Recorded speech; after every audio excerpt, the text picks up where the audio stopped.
자, 오늘 우리 시장이 어마어마하게 하락을 했죠. 네, 그때 코로나 사태가 처음 터졌을 당시에 어마어마하게 계속 코스피 지수 1400대까지 떨어질 때, 그 당시에 연이틀 막 하루에 막 4%, 5%, 7%, 8%, 10% 막 이렇게 떨어지던 막 그런 막 공포스러웠던 순간이 기억날 정도로 큰 폭의 하락이 있었는데, 이게 사실 지난주부터 뭐 글로벌 증시 그리고 우리 증시 약간 좀 예견돼 있던 흐름이긴 했는데, 오늘 같은 날에 무슨 하셨나요? 네, 많이 힘드셨나요? 많이 물렸나요? 나 그래도 오늘 돈 벌었다, 나는 오늘 잘했다, 이러는 분들도 있기야 있겠죠. 근데 이제 뭐 대부분의 분들은 오늘 좀 힘들었을 거라고 생각이 들고요. 이거는 저도 마찬가지입니다. 네, 오늘은 좀 약간 이렇게 큰 폭의 하락장세에서 어떤 마음가짐으로 주식을 해야 되는가에 대한 얘기를 하려고 하는 건데, 그냥 마음가짐 막 뭐 잘하세요, 견디세요 막 이런 거는 좀 재미없잖아요. 그래서 약간 좀 화면을 보면서 차트도 보고, 그리고 제 계좌 상태도 좀 보여드리고, 그러면서 여러분들이 어떤 식으로 이 주식 시장을 헤쳐나가야 되는지, 이런 상황을 어떻게 극복해 나가야 되는지 얘기를 하는 것이고, 그리고 이런 상황이 되기 전에 사실 대부분 이제 좋았던 때에 안 좋은 상황을 대비할 수 있는 거거든요. 근데 그럴 때 어떤 식으로 대비를 해야 되는 것인지에 대한 얘기를 해볼게요. 사실 되게 있어 보이게 말하려면 이런 거죠. 자, 이렇게 큰 폭의 하락이 예상되어 있을 때 우리는 고점에서 다 매도를 하고, 저는 다 익절을 하고 수익을 챙기고 지금은 현금을 보유 중입니다. 아니면 거꾸로 인버스를 사서 지금도 저는 수익을 내고 있습니다 라고 얘기하는 게, 듣는 입장에서는 참 그럴듯해 보이고 말하는 사람도 되게 있어 보이는 그런 말이긴 한데요, 과연 이게 진짜 맞는 얘기인가? 이런 거를 한번 좀 생각을 해보셔야 돼요. 오늘은 이것도 이제 포함을 해서 우리가 이제 상승과 하락장에서 어떤 식으로 주식을 해나가는 게 더 맞는 방법인가에 대한 얘기를 하는 것이니까 좀 잘 들어보셨으면 좋겠습니다. 그리고 지금 이제 오늘 되게 크게 하락을 해서 주식한 지 얼마 안 되는 분들 되게 많이 당황했을지도 모르는데, 오늘 영상을 통해서 약간 좀 힌트를 얻어 보셨으면 좋겠습니다. 자, 지금 보시는 화면이 코스피 차트입니다. 일봉 차트예요. 지금 보시면은 1439까지 하락했던 지수가 진짜 끝물을 오르다가 2200을 넘겼어요. 2200을 넘기기까지 하다가 종가 기준으로 하면은 뭐 2200 안착은 못했지만 어쨌든 장중에 2200을 넘겼어요. 그게 불과 지난주예요. 2200이면 이게 어느 정도냐면은 이제 좀 길게 놓고 보면은, 이제 주봉으로 좀 보면요, 이 사태가 벌어지기 전에, 이 코로나 사태가 벌어지기 전에 우리나라 박스가 지금 2000에서 대충 2200포인트를 왔다 갔다 하다가 이렇게 이제 이 모양이 난 거였거든요. 2200, 그러니까 한마디로 고점이었던 거예요. 단기적으로 보면은 한 1년 정도 가까이 고점 부근까지 올라왔다는 거예요. 그래서 지금 다시 이거를 뚫느냐 마느냐 막 희망찬 메시지를 던져주다가 갑자기 정말 하루 이틀 만에, 물론 하루 이틀은 아니었고만 며칠 몇 거래 정도 하락을 보여주다가 큰 폭의 개파락을 띄우고, 지난주 금요일은 그래도 좀 회복을 하는 것 같더니 오늘은 정말 자비 없이 이렇게 2000 초반대까지 떨어졌죠. 근데 이 상황에서 다시 이렇게 오를 수 있을까? 이렇게 생각하면 또 되게 암울하죠. 이게 어디까지 또 떨어질지 모르는 그런 공포감을 주고 있어요. 아무튼 그렇고, 그리고 코스닥 차트를 보면 비슷합니다. 코스닥 차트는 뭐 419까지 떨어졌던 게 766까지, 거의 이거는 거의 그냥 대충 말하면 2배예요. 거의 2배 정도 올랐다가 갑자기 693까지, 600대까지 떨어지게 됐는데, 코스닥은 이제 코스피보다는 더 상승폭이 컸죠. 여기 보면은 요점, 이 고점 라인보다 더 큰 폭의 상승을 보여줬다가 지금 이 정도까지 떨어졌는데, 이제 무서운 거는 얘인 것 같아요. 코스닥은 진짜 어디까지 떨어질지 모르는 그런 상황이에요. 코스피보다 더 무서운 상황이지 않을까, 이렇게 생각을 해볼 수가 있습니다. 이런 상황에서 나는 지금 코스닥 760 정도 됐을 때 모든 주식을 다 팔고 현금화를 시켰다, 자, 이렇게 주식을 해야지 라고 얘기하는 분이 이 유튜브에도 있을 수 있고요, 주변에 있을지도 모르겠습니다. 코스피 지수 난 2200대 다 털었다, 그때는 누가 봐도 고점이잖아, 털었다 라고 얘기를 하시는 분도 있을지 몰라요.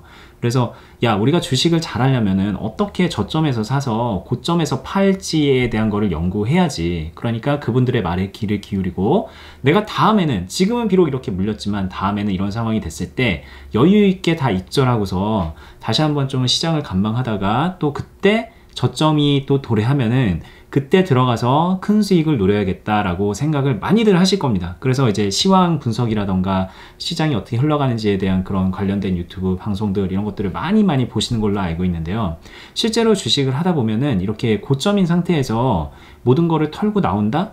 그게 쉬운 결정이 아니에요. 일단은 여기 차트를 다시 한번 보고 좀 얘기를 더 이어서 해보면요. 코스닥만 놓고 보더라도요. 이 고점이 여기였어요. 전고점 부분이 이쪽 여기였다고요. 여기 700이 좀 안 되는 부분이었어요.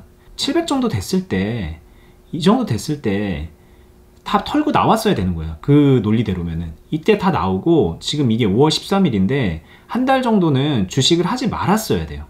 주식을 하지 말았어야 돼. 아니면은 이때 털었으니까는 인버스를 사야 됩니다. 코스닥 인버스를 사고 뭐 곱버스를 사든 뭘 사든 간에 이 떨어질 때 버는 그 이제 파생 있죠. 그 파생 ETF를 사서 이때 돈을 꼬라 박아야 되는 겁니다.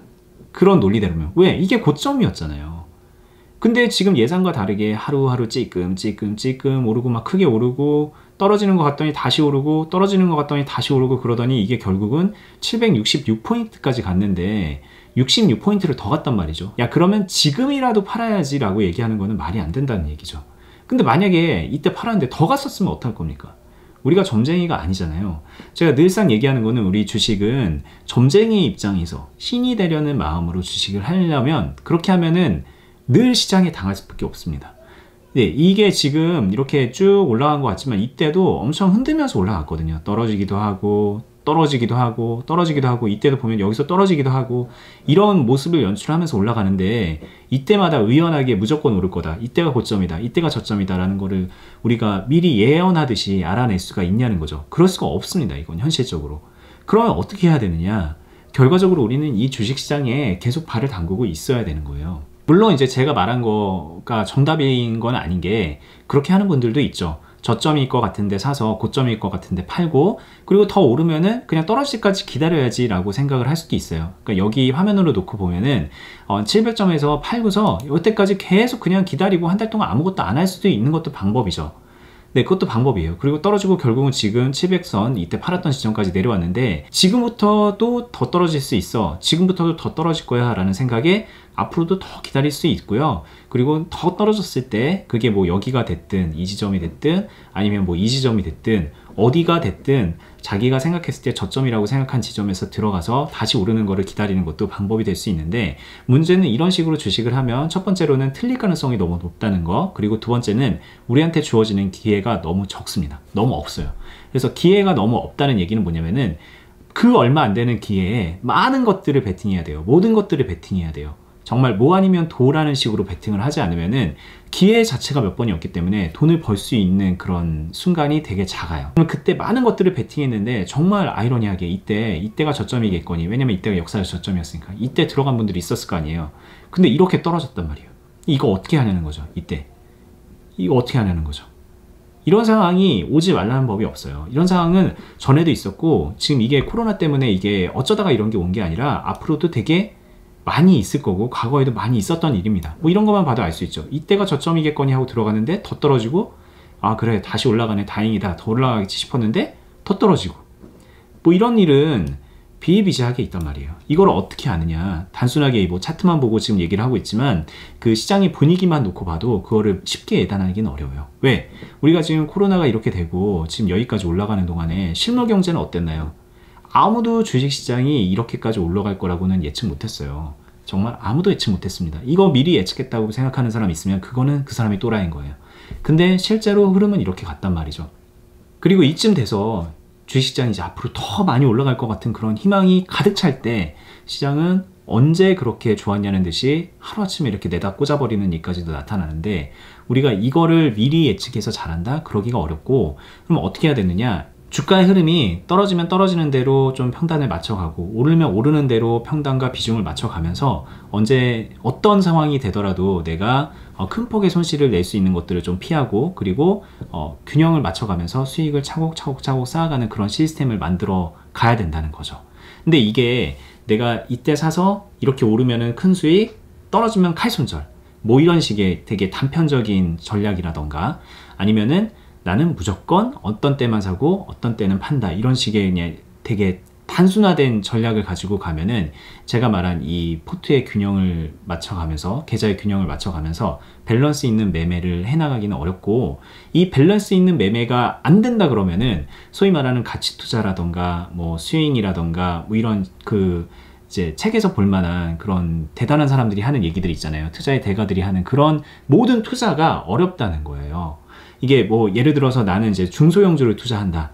이 친구는 대형주를 투자한다. 나는 가치 투자를 한다. 뭐 나는 뭐 기술적 투자를 한다. 뭐 이런 것들에 대한 모든 그 근간에는 내 계좌를 좀 밸런스 있게 맞춰 나가는 노력들이 필요하다는 거예요. 그래서 뭐 어떤 소위 말하는 어떤 펀드 매니저들이 쓴 그런 책 같은 것들을 보면요, 이 주식시장이 크게 휘청거릴 때 단순히 그냥 존버를 하고 있는다던가 뭐 그런 얘기는 없어요. 그때 뭐 손해를 보더라도 좀 팔고 뭐 어떻게 했다 막 이런 얘기들이 나오는데, 이렇게 잘하는 사람들이 왜 손해보고 팔지? 다시 기다리면 오를 텐데. 그런 것들이 다 그 균형을 맞추는 그 뒷단에 되게 아주 기본적이고 원초적인 그런 것들이 들어가 있는 거거든요. 근데 그 노하우를 대부분의 개인 투자자들은 모른다는 거죠. 제가 보니까 정말 한 95% 정도 이상은 모르는 것 같습니다. 적어도 이 유튜브를 보는 분들은 그런 것들을 너무너무 모르죠. 그래서 제가 지금 하고 있는 머니버디라는 유튜브 채널 말고 어니스트와 주식 빌드업이라는 유튜브를 따로 하고 있잖아요. 그리고 거기에서 늘상 하는 얘기가 그 밸런스와 균형과 비중과 평단 맞추는 이런 작업들이에요. 이게 돼야지 사실상 내가 뭔가를 종목을 공략을 해서 수익도 만들어낼 수 있는 거고 손실도 최소화시킬 수가 있는 거란 말이죠. 근데 이걸 못하면은 사고 나서 무조건 오를 때까지 기다리고 떨어질 때는 무조건 다시 오를 때까지 존버한다던가, 아니면은 떨어지면은 계속 물을 탄다던가, 그런 1차원적이고 장기적으로 봤을 때 주식 계좌를 망가뜨리는 쪽으로만 가게 되는데, 그거를 이제 벗어나는 방법은 하나라는 거죠. 주식을 할 줄 아는 방법을 배워야 돼요. 주식을 할 줄 아는 방법이라는 게 단순하게 지금 쌀 것 같으니까 사고 비쌀 것 같으니까 판다 이런 게 아니라, 내가 내 계좌에 종목을 몇 개를 담아 놓을 것이며 그 각각의 종목은 어떤 상황에서 비중을 어떤 식으로 밸런스 있게 맞춰 나가며 그 상황을 읽는 눈은 어떤 식의 훈련과 트레이닝을 통해서 길러낸다, 이런 것들을 이제 하나하나 배워 나가는 것인데, 이게 이제 어렵게 말할 거 없이 이제 저희 투자클럽에서 늘상 이거를 같이 하는 거죠. 이거를 알려드립니다 라는 개념이 투자클럽이에요. 맨날 이렇게 영상에서 제가 말씀을 드리는 이유가, 저희 클럽에 오시면 수익 냅니다, 저희 클럽에 오시면 돈 벌 수 있습니다, 뭐 이런 진짜 이건 뭐 되게 아메바적인 1차원적인 얘기를 하는 게 아니라, 여러분들이 수익을 내려면 어떻게 해야 되는 걸까요?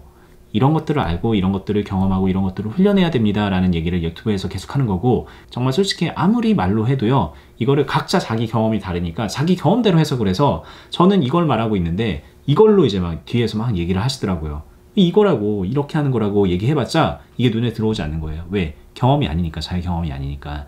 그래서 이제 그런 경험치를 맞추기 위해서 클럽에 들어오셔서 함께 하면은 도움이 될 겁니다 라는 말씀을 드리는 거예요. 이런 부분을 잘 알고 들어주셨으면 하는 마음에 오늘 클럽 얘기를 또 잠깐 했고요. 저는 그러면 지금 상황이 어떠냐, 제가 아까 처음에 말씀드렸다시피 저도 오늘처럼 이렇게 뭐 코스닥 지수 몇 프로 막 5, 6% 빠지고 뭐 코스피 지수 4% 빠지고 이런 데서 뭐 제가 뭐 용 빼는 재주 있나요? 제 종목만 막 올라가나요? 물론 그런 종목 골라서 수익 낼 수도 있겠지만, 그리고 수익도 냈지만, 대부분 제가 가지고 있는 포트에 담겨 있는 종목은 안 좋은 상황이에요. 안 좋은 상황입니다. 이거를 그냥 제가 말로 하는 것보다는 그냥 오늘 한번 보여드려 볼게요. 지금 이 보시는 계좌가 제 이제 주식 계좌 전체는 아니고요, 하나의 계좌인데 여기에 종목이 3종목이 담겨 있는 거예요. 3종목 그렇게 많지 않습니다. 물론 여기 5종목인데 여기 요거 하나랑 요거 하나는 제가 매매를 하다가 뭐 그냥 짜투리로 좀 어쩌다가 남겨놓은 거예요. 그냥 이거 다음에 또 공략해봐야지 라는 생각에 몇 주 정도 남겨놓고, 이게 오늘 뭐 한 10%씩 빠졌으니까 그럼 이렇게 마이너스까지 가게 된 거고, 요 남은 요 3개가 그래도 이 계좌에서는 메인인데 그렇게 많지도 않죠.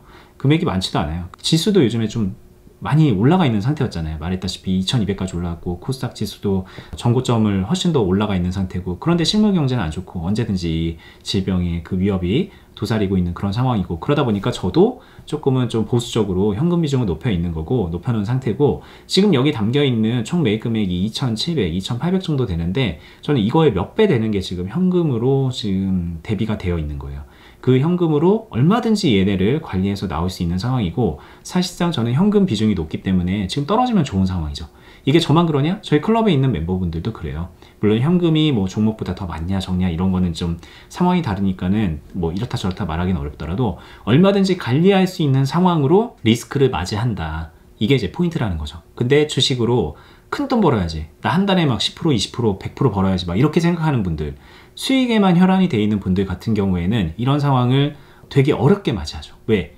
언제나 풀베팅, 언제나 풀악셀, 언제나 전력질주, 이런 식으로 이제 비중 관리도 없고 뭐 무조건 공격, 안 되면 칼손절, 이런 마음으로 주식을 하다 보니까는 칼손절하면서 손실이 누적이 되거나 아니면은 풀베팅 했다가 손절 타이밍 놓쳐서 어찌하지도 못하고 그리고 결과적으로 나중에 조바심에 큰 손실을 보면서 잘라내게 되고 그리고 또 어렵게 이제 풀악셀을 밟아가면서 그걸 또 만회를 하려 그러다가 또 한번 그런 걸 당하게 되고 이거에 이제 악순환의 연속인데 그럴 필요가 없다는 거예요.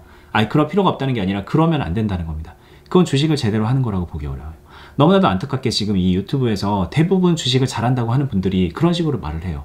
나는 신용도 쓰고 미수도 쓰고 베팅했다가 안 되면 칼순절한다. 그래서 나는 수익률이 뭐 100%, 200%, 1000% 막 이렇게 된다. 막 이렇게 얘기를 하는데 얼마나 있어 보입니까? 너무너무 있어 보이잖아요. 큰 돈 벌 것 같잖아요. 그런 마음에 그거 섣불리 따라하고 그러는데 저는 그 얘기하는 분들이 뭐 잘한다 못한다 잘 못됐다 뭐 이런 걸 떠나서 그분들이 모든 것들을 그렇게 오픈하고 있지 않다라는 거에 확신을 해요. 잘하는 사람이라면 제대로 된 사람이라면 모든 것들을 풀악셀을 밟으면서 주식을 성공할 수는 없어요. 제가 지금 말한 이 모든 것들은 아주 기본 중의 기본입니다. 주식을 제대로 할 줄 안다 모른다를 가릴 정도로 아주 기본이기 때문에 균형을 맞춰가는 매매를 하는 와중에 있어 보이기 위해서 그런 것들을 얘기하는 거라고 생각을 하셔야 돼요. 실제로 그럴 겁니다.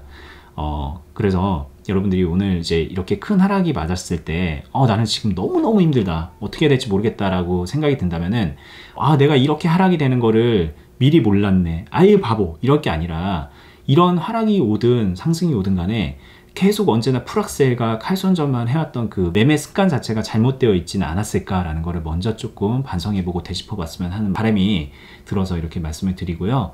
좀 오늘 큰 폭의 하락에 좀 마음이 힘들었더라도 그걸 그냥 마냥 자책은 하지 말고요. 그런 앞으로 어떻게 바뀌어야 될 것인가, 무엇을 어떻게 조정해 나가서 내가 좀 롱런할 수 있는 주식 투자자가 돼야 될 것인가에 대한 거를 한 번쯤 생각해 보셨으면 좋겠습니다. 저는 이제 다음에 또 더 유익한 영상으로 찾아뵐 거고요. 그리고 아까 제가 말씀드렸던 투자 클럽 댓글로 클럽 가입하고 싶습니다 이런 거 많이 물어보시는데요. 제가 항상 이 영상 설명란에다가 투자 클럽 가입할 수 있는 방법을 적어 놓고요. 그 클럽은 네이버에서 주식 비더 공유 카페라는 그 키워드로 검색을 하시면 제가 운영하고 있는 네이버 카페가 있습니다. 거기에 공지로 투자 클럽 공지가 올라가 있고 거기에 가입 신청서가 있으니까 한번 쭉 읽어보시고 신청하시면 됩니다. 저는 다음에 더 유익한 영상으로 찾아뵐게요. 감사합니다.